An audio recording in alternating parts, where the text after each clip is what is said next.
Okay, fuel tank pressure sensor. Now the sensor on these is on top of the tank, located within a tube, and then there's a connector. It's all on top, and it's accessible right here underneath the seat in the back seat here. So you got a little hatch, pull it off, and you can access everything. He's already changed the sensor, and for a 1415 code, P0452, and now we're getting a 452 code, which is low input. Basically, he said it was hard to push the connector in on there, so it may just need some dielectric grease. A lot of these connectors that get dried up, the seals on them, they won't push in all the way. It feels like it, and you put that dielectric grease on there, and they snap in all the way, and they're nice and secure then. So I can look on here on the scan tool and look at the fuel tank pressure sensor voltage that's coming in. So you're on 2.62, 2.60.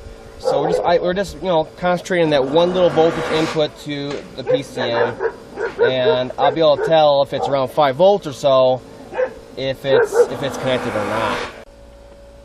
Okay, so at this point, you can see right now we're reading correctly. We got 0 psi, no fault, and a fuel tank pressure sensor voltage of 2.62, 2.63, 2.60.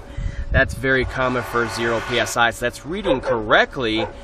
I just need to go into there, put the dielectric grease on there, and make sure that's snapped in all the way. Check for corrosion, stuff like that. Besides that, looks like it's working just fine. What I can also do on the scan tool or here is an Evap test, so I can make sure I see the voltage drop and we see it increase on there also. So let's check it out. Alright, so back here under the passenger seat, there's this little access hatch here to change your fuel pump, stuff like that, but it's also access to the tank pressure sensor, anything else up top here. So first thing we're going to do is we're going to get access to it, and then we're going to shake it around a little bit and watch that fuel tank pressure reading to the PCM live. Well, this one is actually even easier.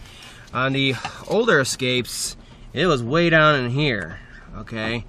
Way down in here, over here, whereas this one's kind of right here. So we'll check it out on here.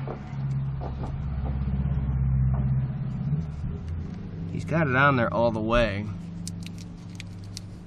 so I'm not quite sure why it's doing this. He might have plugged up the reference side there though. Alright, hopefully you can see what I'm doing here. Now this is for the fuel pump only. Some weird splice going on here. But this one is just for the fuel tank pressure. So we're gonna get this one off. He has dielectric grease on here already. Not too bad. And you can see how it looks on there once the sensor's disconnected at any point. Goes to the 5-volt reference, and that's it. That's all it gets coming through there. So let's make sure there's nothing in the back side here. Use this side right here for a reference. This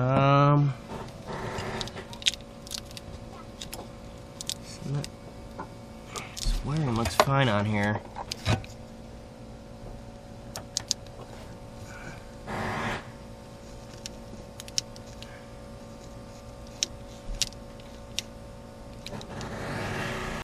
At this point, I'll check the rest of the harness, make sure we're not dropping out anywhere funky.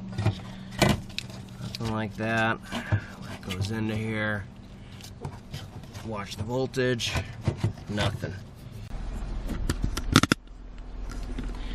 Okay, so we're going to do a live Evap test here.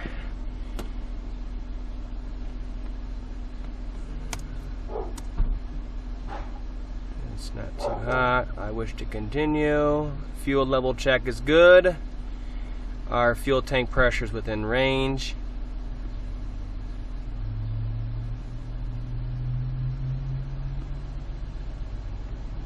And we'll let it suck the system down, make sure it can seal up.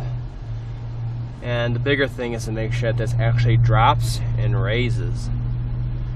That means the sensor is reading what it should be in the system here.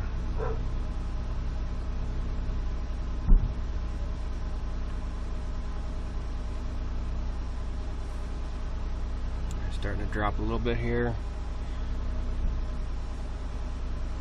sucking the system down. It's responding nicely.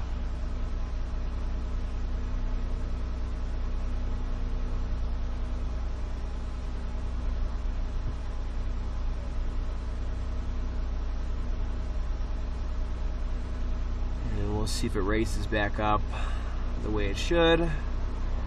Once it pops the canister vent, it should go up pretty fast, so we should be able to see that. This bleed up right here is normal.